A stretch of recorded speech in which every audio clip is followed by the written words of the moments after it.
我哋嚟睇下，即係今年2026年呢個 M2 嘅呢次考試嘅情況嘅。首先咧，總共今年係12題嘅，Session A 依然係8題，Session B 嘅話12題，Session B 4題，誒各50分啦，同之前嘅變化唔係話好大。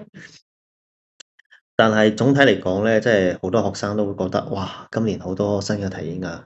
咁呢條片咧就係俾大家睇下今年究竟考咗啲乜嘢，睇下佢今年有咩新嘅變化咯。好，我哋嚟簡單咁睇下佢總共12題，去睇下考咗啲咩 topic 啦。Q1嘅話係 first principle 嘅，係 differentiation，有4分。Q2 嘅話咧係有 MI 啦，比較常規嘅。Q3 嘅話係 system of linear equation。Q4 係三角函數啦，都呢個係比較常規嘅。然後係 Q5，係一個基函數同埋一個定積分嘅 define integral。Q6 二項式。Q7 嘅話咧係呢個積分啦，同埋呢個體積嘅。Q8 係呢個都係differentiation 入邊嘅 topic 嘅，佢俾個函數俾你，你去分析一下佢啲vertical asymptote 啊之類嘅嘢啦。到咗 section B 啦，section B 嘅話咧，佢俾咗呢條 curve 啦，咁我哋去研究佢嘅 maximum 啊 area 同埋呢個 relative rate 嘅。好，第10題 integration by part，都係微積分噶啦。11題係 matrix， 12題咧係呢個 vector，3D vector。好，咁我哋嚟具體咁睇一下，即係每一條題佢究竟係點考啦，睇下今年佢有咩新嘅變化嘅。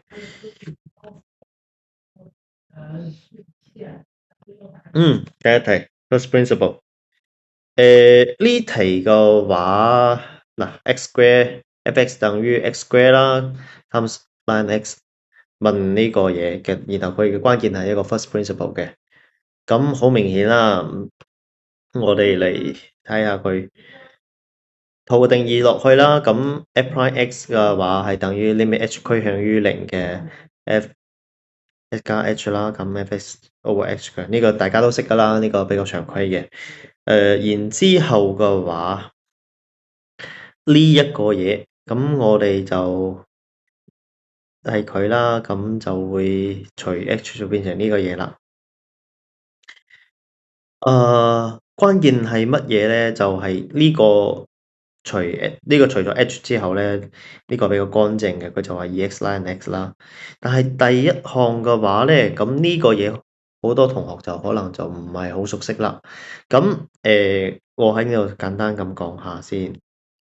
limit 嘅 h 趨向於0，x square ln 嘅1加上 h over x 呢種題我哋應該點做咧？我哋其實做 first principle 咧就一定要諗我哋學咗啲乜嘢。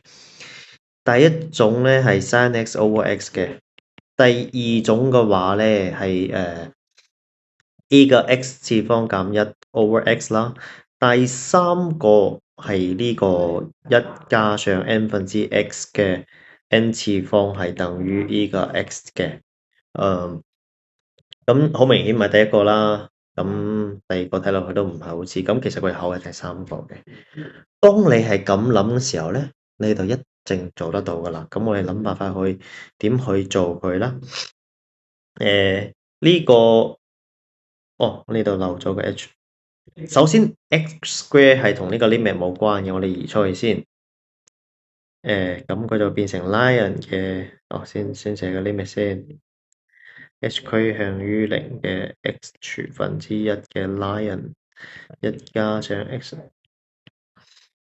然後我哋用下 log 嘅性質啦，用下 log 性質嘅話咧，佢就係 x square limit h 趨向於0嘅 lion 嘅1加上 h over x 嘅 h 分之一。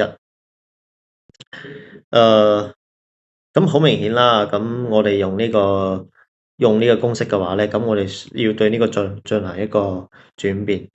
嗱，因為呢個係簡單咁講嘅，所以我就直接 show 一個結果出嚟，佢係 h 分之一分之 x 分之一嘅，咁就可以用到呢個 limit 啦。我哋將呢個 limit 咧掟入去嘅對數入邊，呢個係因為佢係 continuous function 啊嘛，我哋可以直接掟入去啦。呢個就比較關鍵嘅一步啦，都係今年發覺好多同學仔都係諗唔到嘅，所以呢個就係比較新嘅一個地方啦。x square ln 嘅 e 嘅 x 分之一，所以就 x square times x 分之一就係 x 啦。好，咁所以 first term 係 x，second term 係 2x ln x。我哋嘅 final answer 就係 x times 呢個 2x ln x 嘅。我哋最後係用一個平時嘅一個微積分嘅一個方法，就去做一個 checking 啦，發現佢真係呢個答案嘅。凡係 first principle 咧，我哋都建議去做一個 checking 嘅。好，呢個就係第一題啦。